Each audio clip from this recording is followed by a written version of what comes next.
Hey everyone, this is Hyperactive, and do you know what I'm tired of hearing? That a Superman game is impossible. The main reason for this is because Superman is too overpowered and all of his games pretty much suck. However, at the end of this video, I will convince you that a Superman game is possible and hopefully leave a guideline for WB Games Monorail if they are making the game.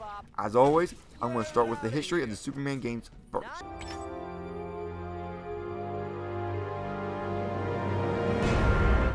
Now, I'm going to start with Superman 64 and work my way up from there. I'm going to go ahead and say that Superman 64 is a piece of shit. Released in 1999 on the Nintendo 64, developed by Titus, they clearly had no idea how to make the Superman game. Pretty much everything that is bad in the video game is in that game. Glitches, repetitive gameplay, terrible controls, terrible graphics, lame story, in a bullshit where you have to go back through the game on the harder difficulty just to really beat the game. I am not kidding about that. Go watch Some Call Me Johnny review of Superman 64. He goes much deeper into the game. Jump to 2002. Two more Superman games were released the same year, both published by Atari. Superman the Man of Steel and Superman the Shadow of Apocalypse. Both games are not surprisingly similar, but at the same time, different. One's exclusive, the other one's not. One's based off a TV show, the other one's not. One is absolutely shit, and the other one's okay shit. Both games are not exactly a win-win situation here.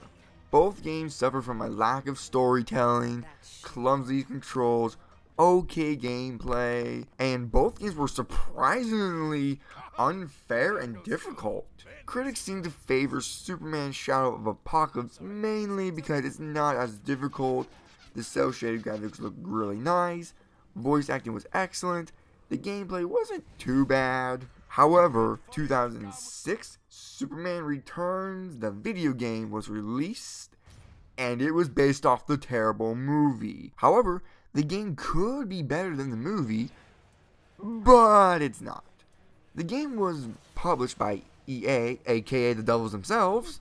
Superman Returns was a very mixed game. The main criticisms were it was buggy, repetitive, the city's health is annoying, and there is literally no plot until the very end of the game. However, the game was praised for good graphics for its time. Soaring through the skies breaking the sound barrier was pretty cool, and the powers could be fun to play with even though the game got repetitive over time. I honestly think these three games is where I put the final nail in the coffin for Superman games.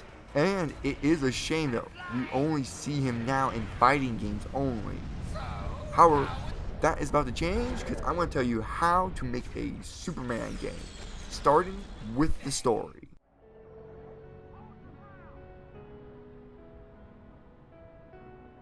You have it, don't you? You know what that does to you. You know how it can change you. The story shouldn't be where the entire world is in danger and Superman must put all of his effort to stop the threat. It needs to start on a smaller scale, like the main villain should be Lex Luthor.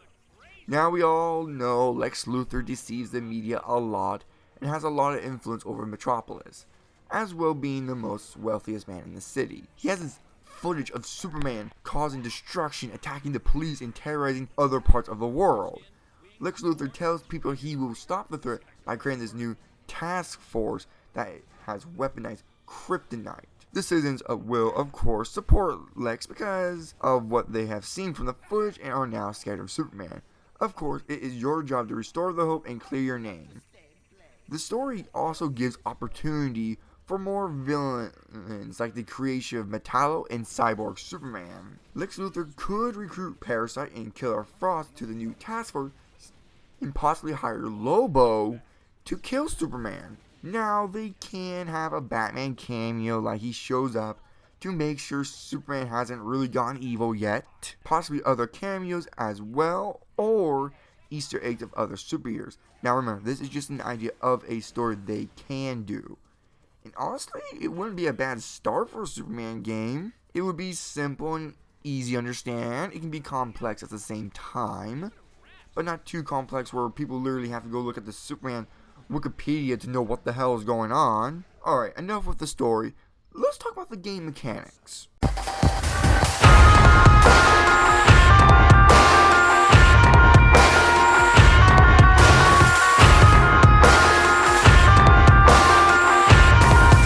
We all know Superman is almost invincible and is pretty much solar powered. So I suggest there should be a shield bar covering Superman's actual health, and the enemies must get through the shield first to actually hurt Superman. Kryptonite-based attacks should affect Superman's shield bar and health, but it does more damage to the shield. Now the shield can only regenerate if Superman isn't being attacked, and it must take time to recover. The health, of course, should only recover if Superman is in the sunlight and isn't in battle, but the health takes longer to recover than the shield. The energy bar is used for his heat vision, ice breath, super breath, and x-ray vision. Heat vision, ice breath, and super breath can be charged, but heat vision should use the most energy, ice breath comes second, super breath is third, and x-ray vision uses the least amount. Energy bar can recover on its own, but it recovers faster in the sunlight. Let's talk about the gameplay. It should play like Dragon Ball Z. The game should have fast-paced combat that can also be done in the air while mixing different combos and energy moves like heat vision. Have the energy attacks mapped to the L1, then press triangle, X, or circle to use one of them. There should also be button combinations like circle plus triangle for special attacks like ground pound, tornado clap, etc. You get the idea. This would allow players to string combos together and come up with moves that they can call their own. A lock-on feature is definitely required, and it must be easy to switch between enemies. One of the things that will really be satisfying for the combat is that you can charge up your attack, and when it's fully charged and you punch your enemy, it creates a small shockwave and the enemy goes flying a far distance doing massive damage. Of course, the full charge attack should take time to do. Alright, with the combat out of the way, let's talk about a little about getting around the open world. Superman can run really fast and fly really fast. He should be able to break the sound barrier like in Superman's Returns. But players should only really use this when they have a clear path, because let's face it, running into buildings would get pretty annoying over time. Finally, let's talk about the open world.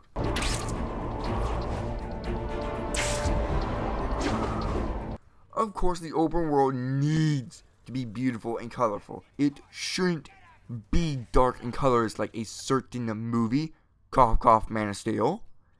The city needs to be full of life in side missions. The side missions can range from side stories, race challenges, lost and found, like finding cats maybe, I don't know, burning buildings, meteor attacks, and just stopping common thugs.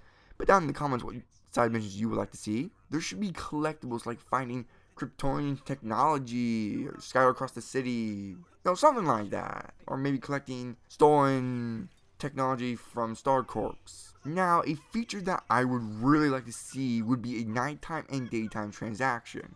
During the daytime, the player feels powerful and quickly recovers. However, during the nighttime, their powers are slowly drained and are weaker to most attacks. But during the nighttime, the player should be extra rewarded like double experience points. For the upgrade systems, it can be the standard like gaining more health, energy, and unlocking more moves and perks. Alright, well that's just all my thoughts. And yes, all this is easier said and done. And as always, I'm going to end this video with a question for you guys to discuss down below. How would you make the Flash game? Let me know down below, and if you like hearing my thoughts and ideas, why not hit the subscribe button and like this video as well. See ya!